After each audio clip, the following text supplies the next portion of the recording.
টানা দ্বিতীয় মেয়াদে জাতিসংঘের মানবাধিকার বিষয়ক প্রধান হিসেবে নির্বাচিত হয়েছেন ভলকার তুর্ক। 24 জুলাই 144টি দেশের সমর্থন নিয়ে পুনরায় 4 বছরের জন্য নিয়োগ পেয়েছেন তিনি, যা সম্পন্ন করলে জাতিসংঘের মানবাধিকার বিষয়ক হাইকমিশনার হিসেবে রেকর্ড করবেন অস্ট্রিয়ান এই আইনজীবী, যা নিয়ে এখন চলছে তুমুল আলোচনা। তুর্কের পুনর্নিয়োগ ঠেকাতে বিপক্ষে ভোট দিয়েছিল যুক্তরাষ্ট্র, ইসরায়েল, রাশিয়া, উত্তর কোরিয়া সহ আরও 6টি দেশ।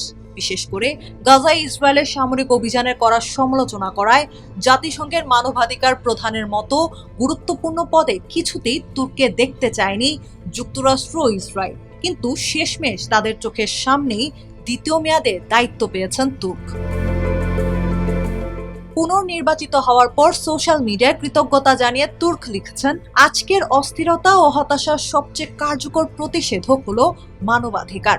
পৃথিবীর সব মানুষের অধিকার রক্ষায় আমি সর্বোচ্চ চেষ্টা করব। প্রথম মেয়াদের প্রায় পুরোটা সময় জুড়ে ইসরায়েলের বিরুদ্ধে সোচ্চার ছিলেন তুর্ক। গাজায় চলমান যুদ্ধ, লেবাননে হামলা এবং অধিকৃত ফিলিস্তিনি ভূখণ্ডে মানবাধিকার লঙ্ঘনের ঘটনায় ইসরায়েলকে জবাবদিহির আওতায় আনার কথাও বলতে শোনা গেছে তাকে। ফলে স্বাভাবিকভাবে তুর্কের এই পুনর্নিয়োগ মানতে পারছে না ইসরায়েল। দেশটির পররাষ্ট্র মন্ত্রণালয় এই নিয়োগে বিরোধিতা করে বলেছে, তুর্কের নেতৃত্বে জাতিসংঘের মানবাধিকার দপ্তর 7 অক্টোবরের হামলার নৃশংসতাকে আড়াল করেছে, অর্থের অপব্যবহার করেছে এবং নিরপেক্ষতা বজায় রাখতে ব্যর্থ হয়ে রাজনৈতিক পক্ষপাত দেখিয়েছে।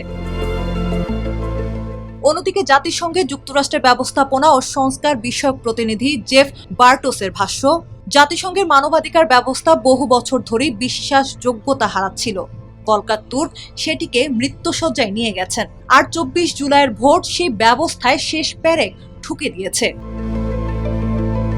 এদিকে তুর্কে পুনরায় নিয়োগ দেওয়ার সমালোচনায় মুখে পড়েছেন জাতিসংঘের মহাসচিব অ্যান্টনিও গুতেরেস। তার বিরুদ্ধে অভিযোগ, ডিসেম্বরে নিজের মেয়াদ শেষ হওয়ার আগে তড়িঘড়ি করে তুর্ককে ফের দায়িত্বে বসাতে দ্রুত নির্বাচন আয়োজন করেছেন তুর্ক। শুধু তাই নয়, জাতিসংঘে বিভিন্ন আঞ্চলিক জোটকে চিঠি দিয়ে তুর্কে দ্বিতীয় মেয়াদে পুনর্নিয়োগের ইচ্ছার কথাও জানিয়েছেন গুতেরেস, যা নিয়ে প্রশ্ন তুলেছে মার্কিন পররাষ্ট্র দপ্তর। তাদের অভিযোগ, এত দ্রুত ভোট আয়োজন জাতিসংঘে অন্তর্নিহিত দুর্নীতি ও অদক্ষতার আরেকটি উদাহরণ। যদিও এসব সমালোচনা পাশ কাটিয়ে তুর্কের পুনর্নিয়োগকে স্বাগত জানিয়েছে ইউরোপীয় ইউনিয়ন। বিশ্বজুড়ে মানবাধিকার রক্ষা ও উন্নয়নে তুর্কের দপ্তরের সঙ্গে কাজ চালিয়ে যেতে আগ্রহী ইউরোপীয় ইউনিয়ন।